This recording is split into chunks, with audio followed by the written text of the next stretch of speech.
Welcome back to What Do You Know with Nick and Devin. I am Devin. And I'm Nick. Thanks for being here, everybody. Oh.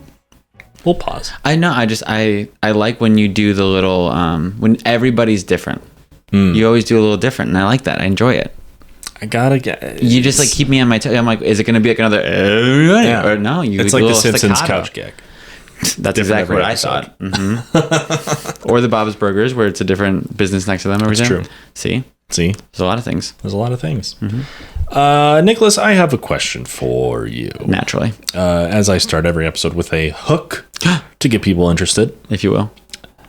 So, Nick, what do you think of... I almost said, what do you know? What do you think of Salvador Dali? Oh. Okay, so I appreciate his work. Sure. And what he contributed to surrealism. Yeah.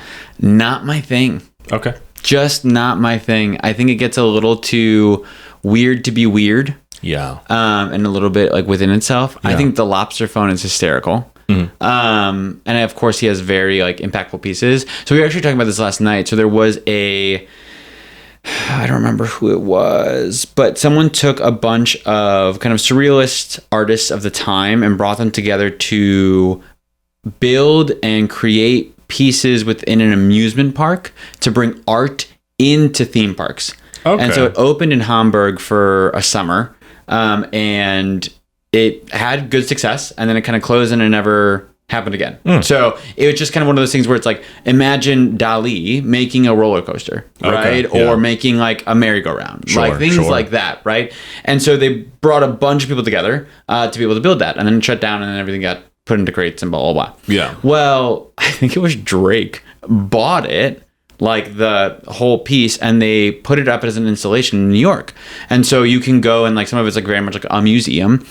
And then some of it is like kind of a little bit more interactive, like there's actors, like you can do all those things. And so I do think that there's this kind of like aspect of surrealism that can be like fun when like implemented in a more interactive style. Yeah. I think it gets like trippy and weird and like kind of interesting. And I think there's some play with like surrealism and existentialism. And I think that's fun.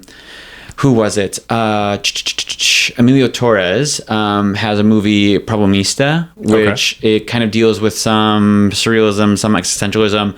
Tilda Swinton's in it as well. It's really fun. I really enjoyed it, but it does kind of have that balance, and I think that's cool. So again, I appreciate what he did for the art form and how that's kind of like grown and done today, but like I really don't know much about him that I think I know. I just know some of his pieces. Okay. Yeah. Having it, it's funny to me for this episode when you say like a roller coaster designed by Dali. Yeah. Because I'll get into why it's funny. Remind me. Okay. You'll see when it's funny. Sure. You'll see. You'll see when it's funny. Yeah. Okay. Because I'm just imagining like a bunch of like gaps within the roller coaster. Okay. You're like, oh, we'll see what happens. Yeah. All right. So I'm going so we can get to the funny part. Okay. Because none of this is good. Well, I was going to ask you what you think about Dali, but I feel like this might just kind of give that already. So if you wanted to dive into it. Yeah, I'll get into how I think about Dali. It's changed. Sure. My thing about Dali is that like I feel like a lot of angsty teens really vibe with him. That's kind of my, and I don't know if that's personal influence of like my brother really liking mostly the Portrait of Dorian Gray kind of situation. Sure. Is like, oh, it's so like spooky and weird and like nothing makes sense, man. Kind of situation. That's not how my brother was at all. But I feel like you kind of just get like those like fringe case, like not fringe case, but like those kind of like, I don't know, weirdo, edgy teens. There's like, yeah, Salvador Dali, he knew what it was, you know, man. Right. Kind of situation. Like trying to understand it to be cool versus like actually getting it. Yeah. But like it's surrealism. So like, but then also like, is there something to get? You know what I mean? I think of it like Dadaism, where I'm just like, I just have to, I like contemporary art. I like modern art. I do. But sometimes I'm just like, this feels a little weird to be weird. Yeah, 100%. Well, especially with Dali, and I get into it a little bit later, but like, it's like, most of his paintings were about just jerking off. Honestly, so many of his paintings were about his sexual preference of just watching people have sex and jerking off while watching them have sex. A voyeur. Yeah.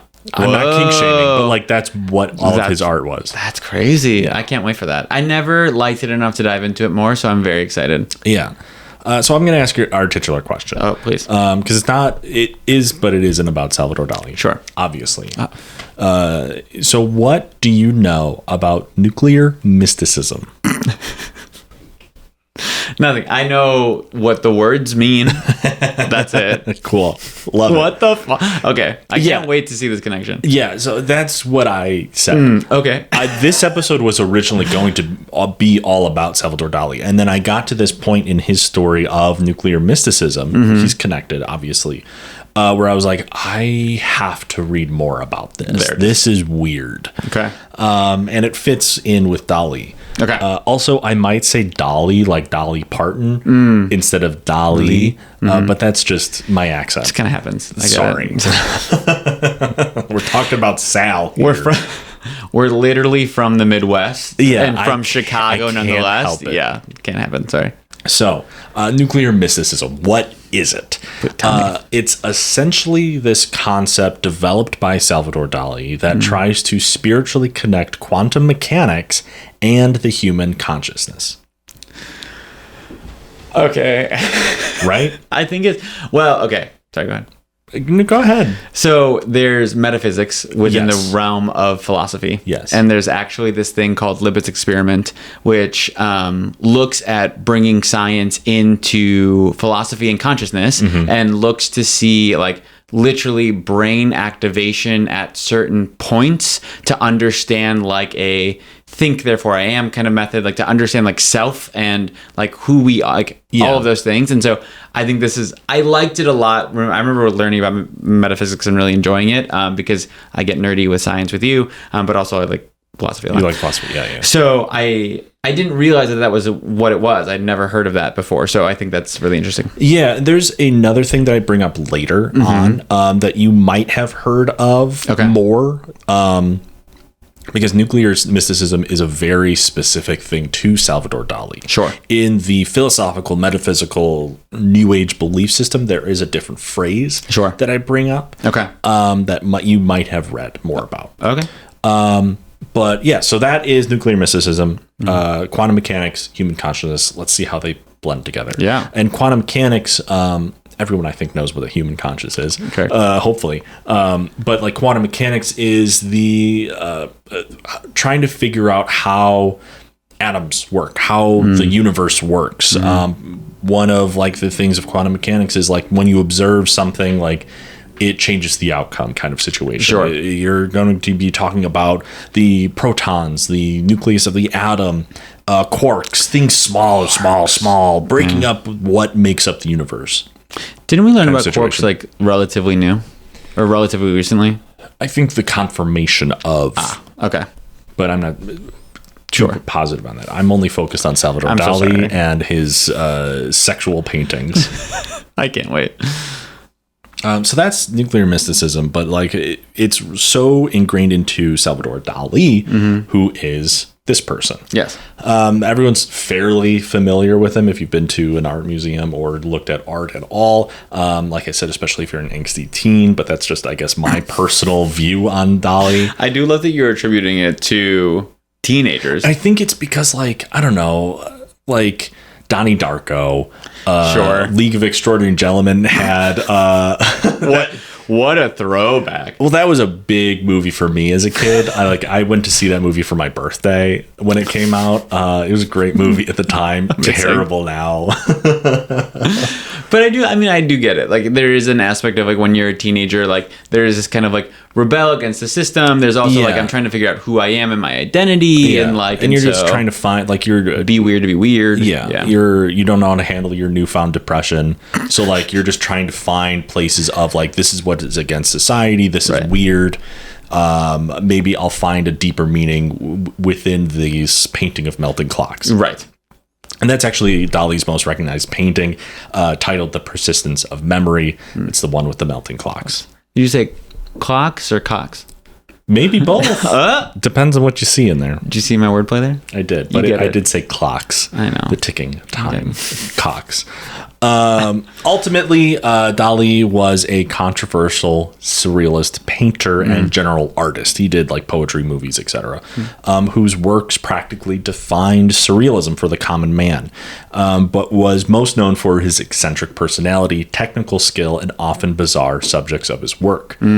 Now, I say that he's controversial not only because of the subject matter of his paintings, which were often very sexual, like I've said, but he also showed public support for the Francoist regime during the Spanish Civil War from 1936 to 1939. That's when the Civil War was. The regime lasted a little bit beyond that.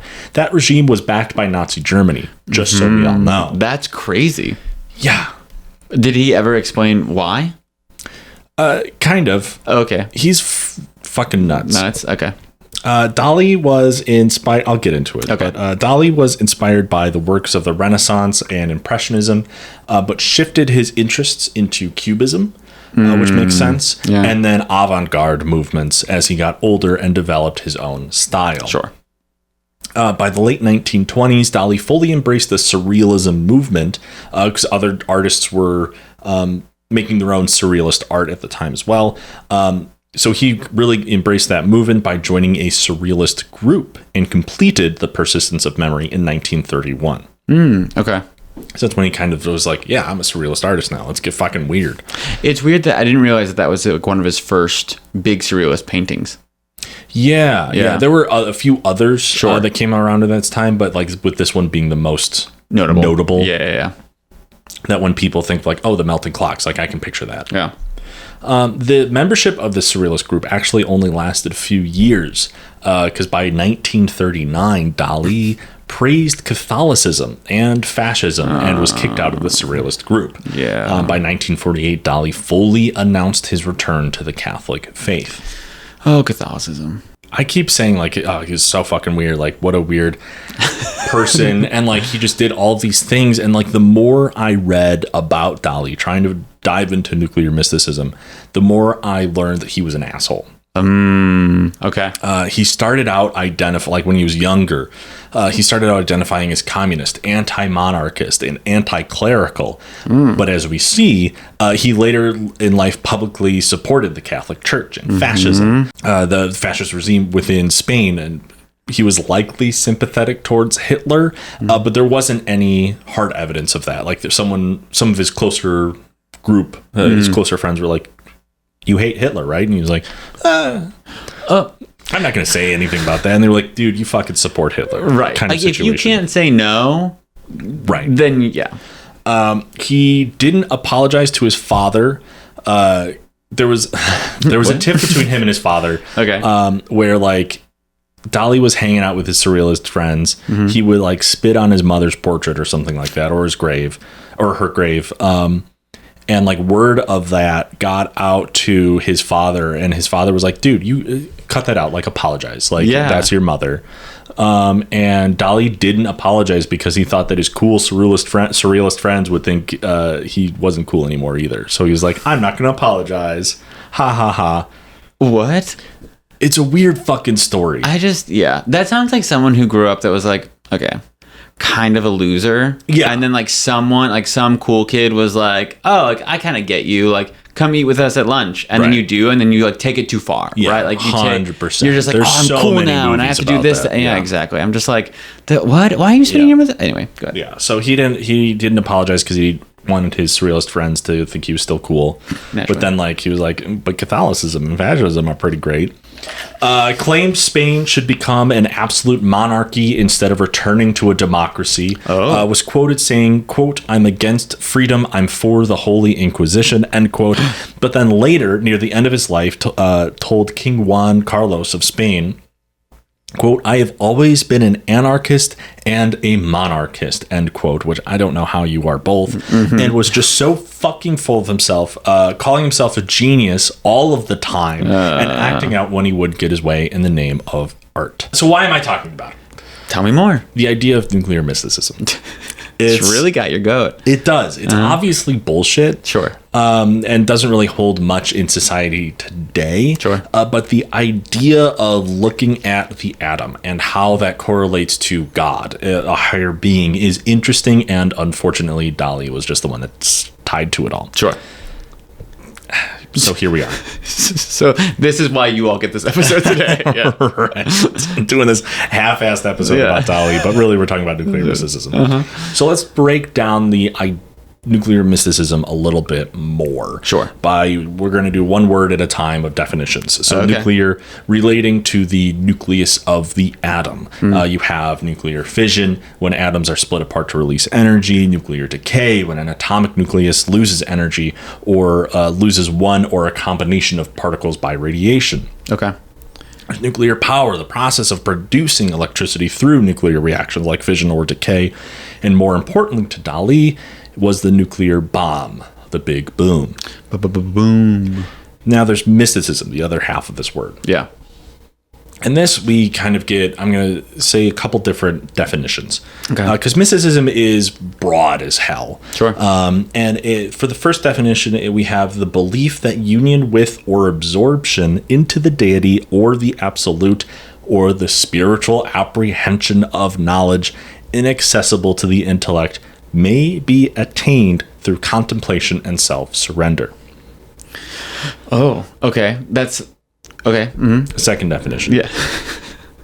Belief characterized by self-delusion or dreamy confusion of thought, especially when based on the assumption of occult qualities or mysterious agencies. Okay. That makes a little bit of a stronger connection too. The first I do kind of understand. I get it, like the assumption of a deity and like thought and self, what's the word you said? Attained through contemplation and self-surrender. Self-surrender. Yeah. Yeah. Like I get that. I often correlate mysticism with Rasputin. Okay. Like he was very much like into the mystics and all of those things. Yeah. So like there is this kind of like woo aspect to it, but it is kind of rooted in, in the spirituality of things and understanding things beyond like science and the intellect of, the common man.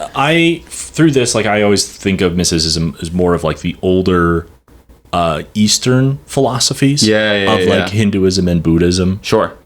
That's kind of what I think of the mystic. And Interesting. That's kind of what a lot of this definition further on of nuclear mysticism and later the other topic that I kind of throw in here brings in those type of philosophies of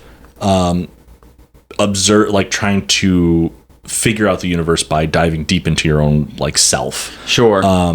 Like trying to gain the knowledge by self-surrender, by how in like the Eastern philosophies, it's like a lot of the meditation, a lot of the fasting kind of stuff. Well, and there's like, it's like you're melding this aspect of almost like magic with like religion, with like things beyond the power of man, but also like psychedelics and like, what's it called? Like when you like enter the astral plane, like, you know what I mean? Like things like that. Yeah. Yes. So, yeah. Opening your third eye, if you will. So those two definitions, simplified by Merriam-Webster, the experience of mystical union or direct communion with ultimate reality, or the belief that direct knowledge of God, spiritual truth, or ultimate reality can be attained through subjective experience, through psychedelics, meditation, etc. Sure.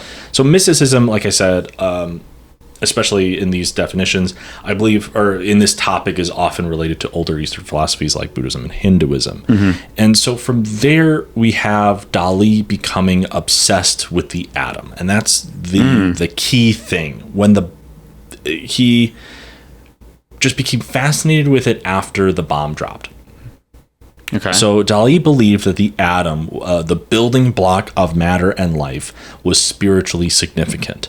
By understanding the atom, you could then understand the universe and the meaning of life, which makes sense. I mean, that's kind of the path that scientists are going down. It's like, okay, so if we understand the atom, then maybe we can understand there might be life elsewhere on Earth, or not on Earth. Obviously, there's other life on Earth. There might be life outside of Earth, rather.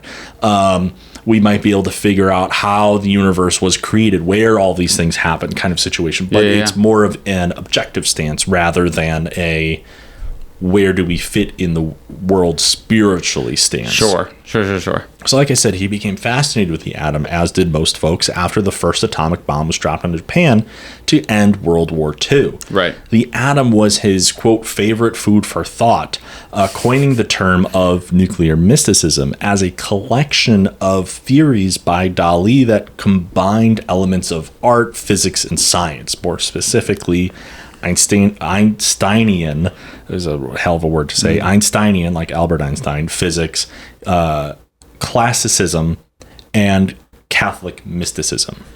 This man is what a fucking I felt like he was just pulling a lot of different things and slamming it together and be like, I created this. 100%. He wanted to feel like this moment of like self-inflation and like, I have created something beyond, like a movement over creating just art. Yeah, he felt bad that he left his surrealist friends were like, you're weird, you're a loser, you support fascism, you suck.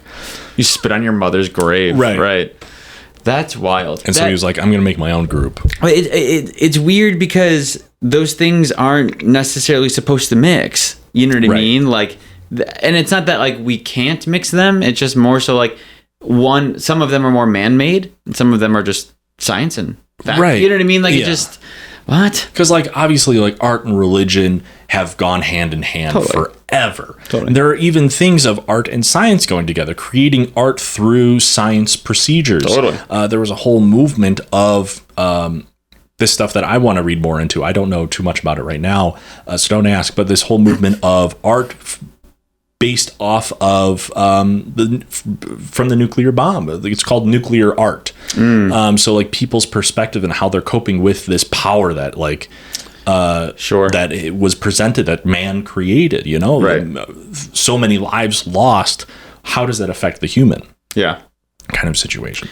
So I feel like he just goes like, yeah, I'm going to do it myself. This is mine.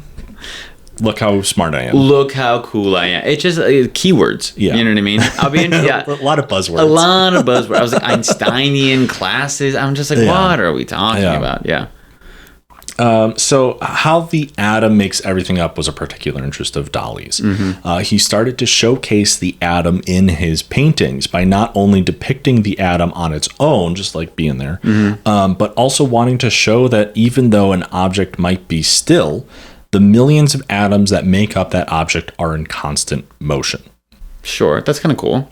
Yeah. I get the idea of that being cool. Right. So like if you don't know, like even though this microphone in front of me is an animate object, it's not moving, the atoms that make it up are constantly in motion. You have the electrons moving around, the nucleus, etc. Quick science lesson. I do think, and I get that this is like more like comic booky and like superhero-y, but like to be able to manipulate atoms is so OP. Overpowered for those of you who aren't. I think it's so cool. I think it's so cool because I think about that like this, like, yes, I can like break this apart but like in and of itself, the piece is made. Right. It's not going to move or form or meld, or I can't make this into a toothbrush. You know what I mean? Unless like you really break it, like add heat, add energy to it to melt it down. You have to have reactions to be able to do that, right? So I do think it's really interesting because in that regard, the molecules in the atoms it's moving, it's all in constant motion, just as we are in constant motion. All the things. I'm jabbing the microphone and I can't. Right. So how can I permeate it? Yeah. I know. That would be cool. It's cool. I'm not into the nuclear mysticism. I'm just saying fucking science. Okay. Yeah, you like the atom. Yeah. Like I was saying, he wanted to showcase that like the millions of atoms that make up the object are in constant motion. Dali expressed this idea by depicting objects in his paintings moving in some direction that the object normally doesn't move in. So, for example, he would have a silver bowl shown in mid-air, but also twisted in ways that you wouldn't expect silver to bend. Sure. Which I thought was an interesting example to include in the article I was reading. Is like, you can just like fucking mold silver into whatever you want if you just heat it up enough. Yeah. So he became obsessed with certain objects as well that he felt really showcased or signified divine geometry. Oh, God. So Dali liked to have images of DNA and rhino horn shapes in his works from the mid-50s. He liked the horn because of how it grew in a logarithmic logarithmic spiral. There it is. There it is. I had to look at the word. And then Dali thought that the spiral to be, quote, the most important feature in nature and a, quote, symbol of cosmic order. Okay, but does he believe that like it was God who created even science? Right? Like Christian Science sort of thing. Like God created molecules and all of these things like have a basis that is the antithesis thereof of God. Like what is this divine I think it's what most like folks who are like, oh, there has to have been a higher power in order to create these patterns within nature.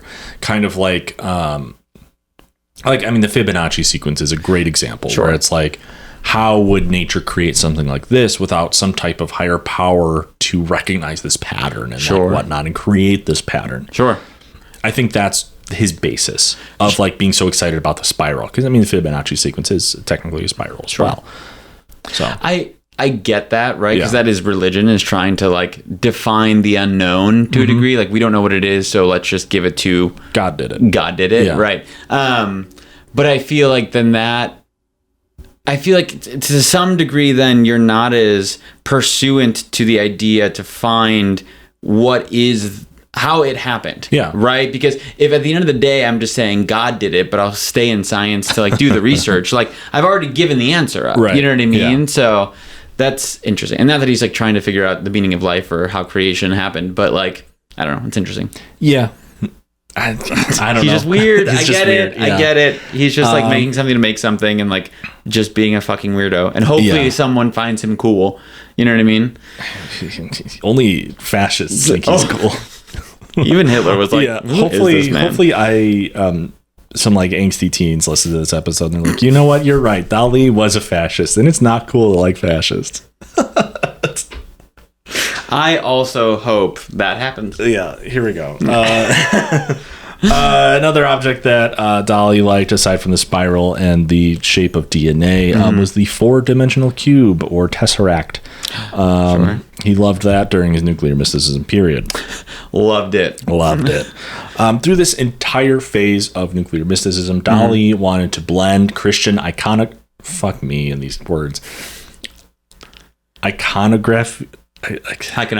Yeah, that one. Iconography. God bless it. With images of material disintegration. Okay. And that's where the nuclear bomb comes into play. So we have the disintegration of the persistence of memory, created in 1954. And it's one of Dali's earlier nuclear mysticism works that recreates his famous melting clock painting from 1931. This new painting was apparently originally called, get ready for this, the chromosome of a highly colored fish's eye starting the harmonious disintegration of the persistence of memory, but was thankfully shortened at some point in time. Horrifying. Right? Why is there a fish? There's a fish in the painting. Oh, okay. Somewhere. If you see it, you'll see it. Yeah. It's like a highlights magazine situation. Exactly. Like other paintings in this phase, Dali made sure objects in this painting were suspended and not interacting with each other, just like how atoms don't ever actually touch each other. Sure. Objects are even divided into brick-like shapes, again representing the breakdown of matter into atoms, and can perhaps also harken back to his fascination with cubism back when he was younger. Sure. The disintegration of the persistence of memory also marked the end of Dali's interest in surrealism. From here, he fully embraced nuclear physics and the Catholic religion. And this is what I was chuckling at when you were mentioned the roller coaster built by Dali. Yes, I was if it's built by Dali in his nuclear mysticism phase, it's just going to be sections of roller coaster just suspended in different areas, and you just get off the first track and die. Because they never touch. Right. It's like a crazy roller coaster tycoon situation. Incredible. I forgot about that game. I do think... I think it's interesting because I do wonder if he ever actually tried to learn more about like the actual like physics of science, or if he just was like, I get the general idea, let's pull it into art. Yeah, I think I don't want to defend him because I don't like him. But I think from the articles I read and like other things I read, it was like he did. Like he became fascinated, so he read up on it. I don't know how much he fully understood it, because it seemed like he was fascinated enough to want to like oh, this is what an atom is. This, like, he got more into it. Got it. Okay. I mean, the information of what an atom is was very limited back in the 50s and 60s. Sure. But like, it's certainly not as much as we know today, but like still, like, there was enough information for him to learn enough about it where he's like, I understand enough of this to implement into my art. Yeah. Okay. I'll give it to him. I'm going to give him the benefit of the doubt where he actually did a little bit of work and figured out some of it, but I don't know. It just became too inflated. Yeah. So where am I going with all this? Tell me more. I don't know, to be honest. Oh, okay, good. Thanks. This episode turned more into kind of like a half-assed episode on Dali, but like nuclear mysticism is also a bit of baloney. Sure. So it's just kind of like, how do I lump this all together? Yeah. One article I read claimed that nuclear mysticism was later called quantum mysticism. Which maybe you might have heard that. No? All right. I thought you might have. No. But that's not on the Wikipedia page for quantum mysticism. So who knows if it's actually true. And there isn't even a wiki page for nuclear mysticism. It just directs you to different stuff about Dali. Never really got off the ground on that one. So like, I don't know, Wikipedia is one of my most trusted sources.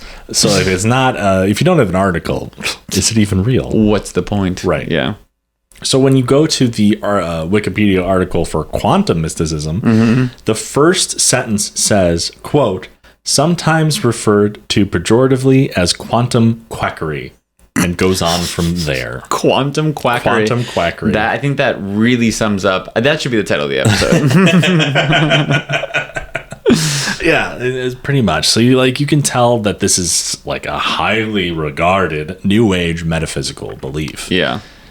So the article of quantum mysticism actually does expand on a lot of the fundamentals that Dali had for his nuclear mysticism idea. There's a lot of correlation between the two, and even mentions other people who influenced this belief beyond just Dali. Again, he's so full of himself that he would just claim his own name and tie it to this idea of nuclear mysticism. Sure. One quick anecdote about how Dali is so full of himself. He apparently, I love and hate this story. He apparently was sitting at a movie premiere. Okay. An artsy, like, little indie movie premiere, whatever. And was watching it and then got upset, flipped the projector, and shouted that the writer of this movie stole Dali's idea. He shouted something along the lines of like, I didn't write any of this down, but I had the same exact idea and you stole it, and stormed off. He was an asshole. What the fuck? Just to like make a scene. Yeah. Just and like he carried around a pet ocelot. He carried an anteater onto the Carson show. I tried to find a clip of that, but I couldn't, unfortunately. But yeah. So that man is so, yes. I don't like him. It's just too much. It's too much. But back to quantum mysticism. This New Age belief is exactly that. A concept that combines ancient philosophies, especially Eastern mysticism, with the language of quantum mechanics to help understand our purpose. So I feel like a lot of people are calling this quantum quackery because they just throw in buzzwords. Totally. Like, for example, in 2012, Stuart Hameroff and Deepak Chopra proposed that they were, I think they might be self-proclaimed gurus of quantum mysticism, but I didn't want to put their title next to their name. Okay. Proposed that the, quote, quantum soul could exist apart from the body and in space-time geometry outside the brain, distributed non-locally. So a lot of jargon to make up shit and make it sound good. So you're just saying there's scientific evidence behind the existence of a soul? Not even scientific evidence. It's just you have a quantum soul. So You have a soul. You have a soul that could exist apart from the body. So like you can have like your soul and your body could be separate in space-time geometry, whatever the fuck that is, outside the brain, distributed non-locally. So you could have essentially like an out-of-body experience with your soul. So you could astral project. Yeah. Is what they're saying. Yeah. But just throwing in bullshit terms. So it's to... Okay, I get it. It's to define mysticism and like this larger than man through the language of science. Yeah, and I said like whatever the fuck that is to space-time geometry, and it's essentially okay, this is annoying. It's essentially just like that 3D image of space-time, like sure, the grid and the thing, the cone that goes super far, infinitely down. Right. That's your space-time geometry. That's explaining the geometry of relativity. Sure. But to include that in your talks of your soul, like that doesn't fit. Right. Okay. So back to Libet's experiment really quick. Yeah. So it was to see if we had free will. Sure. Right. So is there a conscious aspect to when we make a decision, we make a choice, that we have free will to do so? Does something happen in the brain that actually allows me to make the choice, or are we just enacting a script, so to speak, right? Sure. I don't remember the outcome of the experiment, but I believe it was that we do have free will. There was markers that indicated activation in the brain at like split seconds, like literally split seconds beforehand. Yeah. If I can remember correctly. So like I do understand that. Like we are trying to say that we do have like free thought. We do have all those things. But I think like to try to explain if we have a soul through science is weird. I think that if we're dealing more with like consciousness and like that can be a little bit more like palpable. Yeah. But a soul to me is so inherently religious. Right. That I'm just like, I don't understand what you're trying to do here. Well, especially trying to bring in space-time geometry, which again is just that massive cone structure of showing relativity. How does relativity and my soul interacting with my body, like those, I can't make that connection. I don't think this philosophy, this idea of quantum mysticism can also make that connection. Whoa, don't disgrace philosophy like that. Don't say this is some philosophical viewpoint. Sorry. It's rude. New age metaphysical belief. You know what? It's something. Quantum quackery. It's quackery. It's quackery. There are physicists that try to follow this idea, or at least entertain the idea of quantum mysticism. There are a lot of like was it Christian Science you said, sure, where it's like trying to figure out how science and God works out and whatnot. But most of the physicists call the idea quantum flapdoodle, quackery, like we said, and then quantum woo. I like quackery the best, but then I think flapdoodle's good. Flapdoodle's good. I think I'm just gonna start throwing that in my daily. Flapdoodle? Yeah. What a flapdoodle. That's true. If someone cuts you off, what a flapdoodle. I already thumbs down people that cut me off because I feel like the middle finger lost some weight. I think lost some weight, and it's just too aggressive. Yeah. I just say boo. You flapdoodle. I like that. Yeah. The whole concept of quantum mysticism was unsurprisingly denounced by Albert Einstein. Yes. Back when Dali first brought up the idea of nuclear mysticism, when Dali was trying to combine the Einsteinian physics, Albert Einstein was like, "This is bullshit, dude." Dali stood in front of Einstein and was like, "Dude, you're never gonna believe this." Well, Dali presented some of these ideas to the Pope at the time. Like he presented some of his paintings. It was like, "Yo, Pope, you like this stuff? Yo, pretty Pope. Cool." I mean, he's all in Spain, so it's like a quick train ride to Italy. But like, come on. But like, how did you get a fucking in with the Pope? Yeah, because you're Dali. Now there was a movie that came out in 2004 called "What the Bleep Do We Know?" And I actually watched the extended version of that movie that came out in 2006 called "What the Bleep Down the Rabbit Hole." Okay. I don't remember I got it as a gift, I think either from my mom or like one of my mom's friends. I'm not too sure. But this, I watched it and it was like 2007. So I was a freshman in high school. Oh, you meant like before, not like recently? No, not recently. Oh. No, like I got the DVD when I was that age and I watched it. And? I don't really remember a lot of it. And like I said, I watched it as a freshman in high school, or at least around that time. So in 2007-ish. Angsty teen. Exactly. So I know I don't think I understood what I watched. Totally. And I don't really remember much of the film, but when I read like the synopsis of it, it was like, oh, this kind of I remember what it was. But the film was all about quantum mysticism, posing the spiritual connection between quantum physics and consciousness.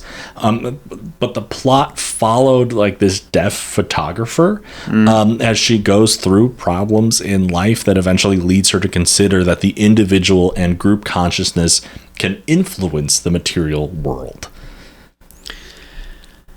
So if you're looking for a blockbuster film to watch Friday night, I'm sure it's free on YouTube. I mean, I get the idea of individual and group think influencing the material world in the sense of like man-made product, right? And like what we do and what we enact and all of those things.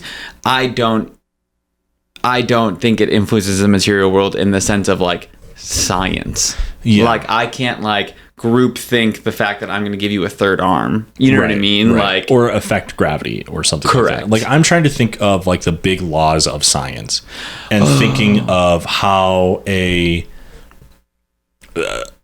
metaphysical thought, how the human conscious can affect the big laws of science, you know? Mm-hmm.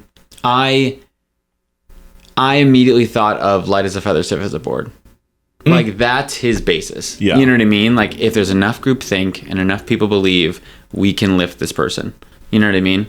No, like I know we've been kind of bashing on the whole idea of nuclear mysticism and quantum mysticism.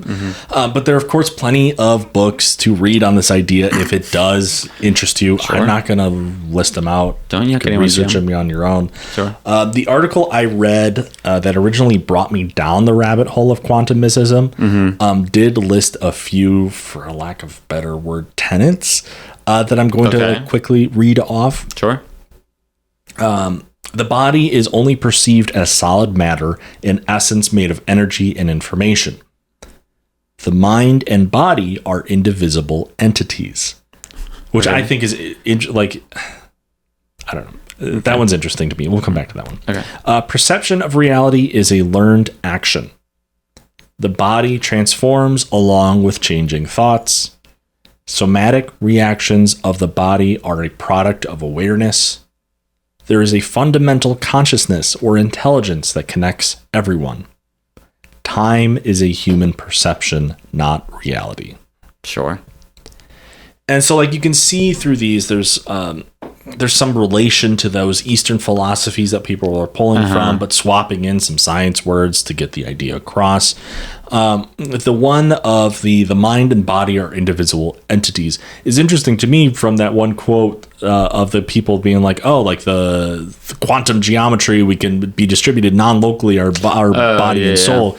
Well, but if they're indivisible, so then, are they just still connected even though they are somewhere else? It's like a tether almost. Yeah. Yeah, that's interesting because then it also goes into the idea of like, can your consciousness be removed from your body or is it inherent to your brain?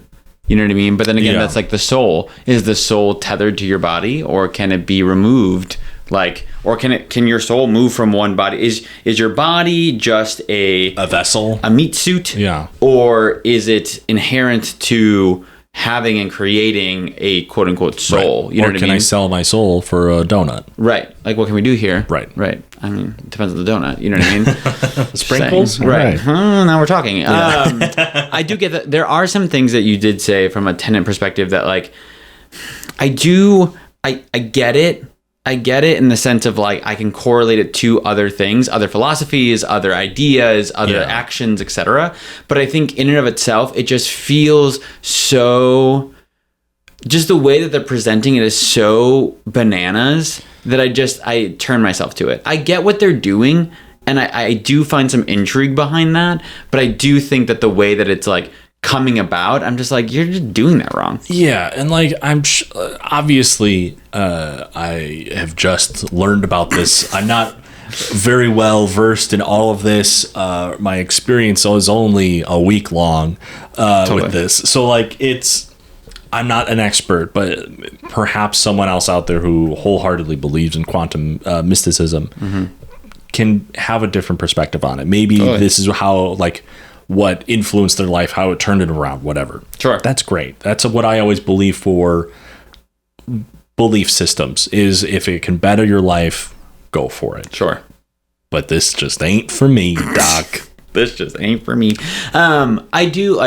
I think about like perception, like you can change your perception of reality. Like things of that nature. Time doesn't exist. Time is man-made. I do get like arrival. You know what I mean? Yeah. I do see, like, again, like I do see it. I do see it, the remnants of it, or like the aspects of it rooted in other things that he probably read or was like, open to at the time, or had come before him. And he just kind of like pulled it together to be weird and different and like keyword.